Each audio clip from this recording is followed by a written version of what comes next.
Come with me to paint on this giant Alaska moose antler.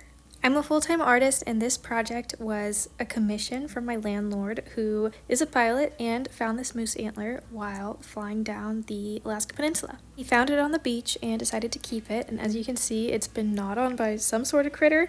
We were debating whether it was a bear or a porcupine. I've never painted on antler before, and I'm going to be honest, there's not a lot of resources on the internet for how to go about it. So I started by just trying to sand it down because it has some pretty deep grooves that I just don't think would look good with the type of painting I was trying to do. There's one artist on YouTube that sanded a moose antler down before he painted it almost to the point where it was as smooth as a panel. I considered going that route, but it would literally take forever, and I can't sand it outside. I just don't have the materials, and I live in Alaska. It's super cold. So we went this method, which, please don't be mad at me, I ended up not regretting it in the long term, so this was truly a really good decision. My fiance helped me with the spackle and prepping it. We did multiple layers of this, sanded it down between each layer, and I got it to a point where I was pretty happy with how smooth it was, and it was way easier to paint on than if I had not sanded it or not added anything at all to the surface.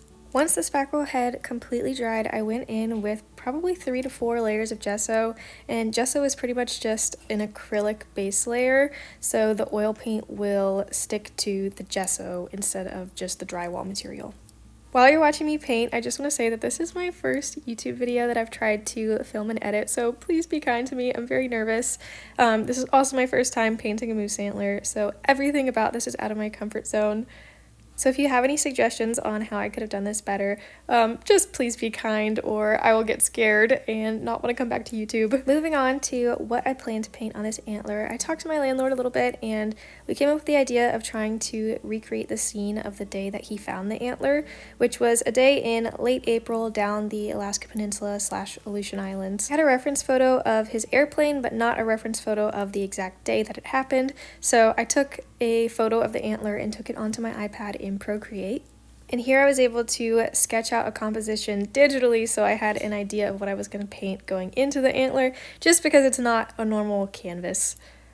You see, I just digitally placed the reference photo of the plane, popped it in there, and this was the first draft of an idea, and after sending it to him, he asked me if I could try to do some alpenglow and sent me one of my own paintings that I've done before as a reference and asked if I could do mountains more like these. So I went in to do a second draft, which is totally fine by me. It's 100 times easier to fix things on the iPad than it would be to fix on the actual antler. So I just kept the same composition and changed the sky up, changed the colors up, and honestly this was the move. I really like how this came out, and I was way more excited to paint this than the first mock-up. Once he approved that second sketch, it was time to paint on the real antler, and the first thing I did was just do a really general sketch of where things were going to go and draw the horizon line, which is tricky because the antler's curved surface. And I knew one of the trickiest things was going to get the plane just right, so I actually just printed out a photo of the plane to scale, cut it out, and traced it so that I knew that the plane was exactly the right size and proportions. And then I was able to fill in the trace with more of the details. Also, the antler didn't fit on my easel, so I just had to paint it on the floor, which was fine. So excuse my janky setup in my art room. Now, with all my paintings on canvas, as you can see in the background, I typically start with a base layer of burnt sienna, and it's just called toning the canvas, so you're not starting on something that's bright white. So that's what you're going to see me do here, is just toning the antler. I chose to work with oil paints just because it's my main medium. I'm way more comfortable with them than acrylics. Once I was done with that layer of burnt sienna, I just waited overnight for it to be a little bit drier to the touch and dusted it off with a rag. Finally, time to work with some color. I laid some colors down on my palette. Don't ask me what the names are, I already forgot. But mainly these are just the colors that I needed to start on the sky, and then I put down a little bit of liquid, which is a medium that you can mix in with oil paints to make them dry a little bit faster, but still not too fast. This is me going in with the first colors for the sky. I kind of wanted to work top to bottom on this antler, so starting with the sky, I just laid in some big chunks of colors, then blended those out for the sunset. There's a lot that gets done off camera. When I get into the zone of painting, I forget to press that little record button. but I'm ignoring the spot where the plane is going to be, just filling in the sky for now. Now here's a moment I thought I filmed a time lapse when in reality I didn't film anything at all. So jumping to a point where I got a lot of the mountain and the ocean done. However, anything you see that is still that burnt sienna color is unfinished and will end up getting covered up. Here I'm just focused on filling in some of those ocean colors. And since I don't have a reference photo for the sunset, I'm just kind of making it up based on past paintings I've done and past reference photos I've used, trying to imagine what it was like the day that he was flying.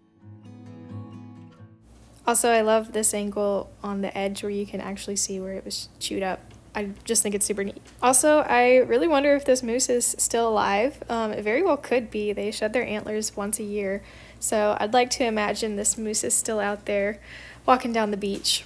I laid in most of the base color for the ocean and just blended that out a little bit, and that is all I got for day 1 of actually painting on the antler. Day 2, I tried to fill in a little bit of the color on this left mountain. It's gonna need a lot of work. I really don't like where it ended up after this little session of working on it, but it's supposed to be snow. It gets better later. You just have to trust the process. And then I filled in some of the sand color. This, I think, is a black sand beach, just because it's down the Alaskan peninsula Aleutian chain, and from everything I know, I think that's black sand. My fiance is also a pilot and also frequently flies down the chain. He told me it's black sand. It came out a little bit too bluey green in this first pass, so I ended up fixing it at a later time. The next thing I wanted to work on was the plane, just because I knew it was going to be the hardest part and I wanted to get it out of the way. For all you aviation nerds, the only thing I know about this plane is that it's a Super Cub. Don't know anything other than that. But I really do enjoy aviation. I'm very closely affiliated with the aviation community up here in Alaska, which is a part of the reason I love this state. They have a saying where you could throw a rock and hit a pilot. There are so many pilots in the state of Alaska, and so much love for airplanes. So even though I don't know a ton about them, I do love them, and I've done several commission paintings featuring airplanes before. A little bit about myself. I first came to Alaska in 2021 for the summer. It was the summer after I had just graduated college. It was supposed to be temporary, and then I ended up loving Alaska so much that I ended up staying, and now it's 2025. And I'm so grateful to say that I've been able to be a full-time artist that entire time. The first summer that I came up here, I did a postcard project where I painted 100 hand-painted watercolor postcards of Alaska landscape, and I sold those to people all around the world, and that was my first project as a full-time working artist. And I rode that wave and have been able to be a working artist ever since. I have shared my journey as a working artist and living in Alaska on social media for the past 4 years now. At one point, I lived out of a van. I've lived in 2 different cabins, and I currently live in Anchorage, where I'm about to open up my own studio art gallery downtown. I thought it was about time, after 4 years of having a social media presence, that I finally give YouTube a real shot, so this video is an effort to make that happen. So thank you for being here to watch this video, whether you're here because I posted about it on another platform or you were just scrolling YouTube and found me naturally. So I finally get to say this: like and subscribe, and it would mean a lot to me if you interacted with my account so that it gives me the motivation to keep posting on here. I was happy with the way that the plane came out and just worked on the highlights of the alpenglow for a minute. I didn't get very much of that on camera, but here's the final product of those mountains. I also worked on the mountains on the left a little bit more off camera. I like the way that these came out more than they were before. And since the ocean was pretty much dry to the touch thanks to that liquid medium that I added, I was able to go in with some lighter colors and add some highlights back to the ocean that kind of got lost in the blending process before. And I just wanted to add a bit more definition to this water line where the water meets the sand. This next part was a special request from the commissioner. He said that he also found whale bones the same day that he found the moose antler, and this was a reference photo of whale bone spines I could find. So I added those in on the left. Then I also wanted to add in some of these Japanese floats. These are used in Japanese fishing practices and they wash up on the shore of Alaska beaches all the time. So the Aleutian chain is littered with them. So I wanted to add in a couple of those as well because they're like collector's items in the state of Alaska. Then I added in some wispy beach grass. From the reference photos that I was looking at, it seemed like this yellow grass was on all of the beaches in the reference photos. And then I added in a little baby version of the moose antler.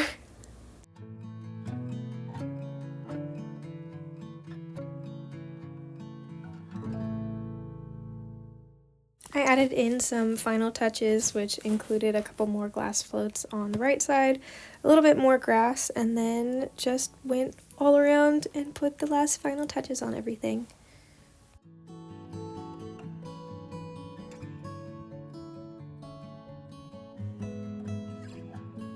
I sent the commissioner a photo and video, so waiting to hear back on what he thinks. I might change a few more things at the end, but for now, this is what I'm gonna post. Sign my name, and I plan to hold on to it for probably about a month and wait for the oil paint to dry completely before putting a varnish coat on it, and then it will be all done. And that is the final product. I hope you like it. I think I really do, especially since this was so out of my comfort zone. Here's outside lighting and inside lighting to compare. If you like this video, please subscribe. I have more coming soon, and I will link my own website at the end in case you want to shop my prints.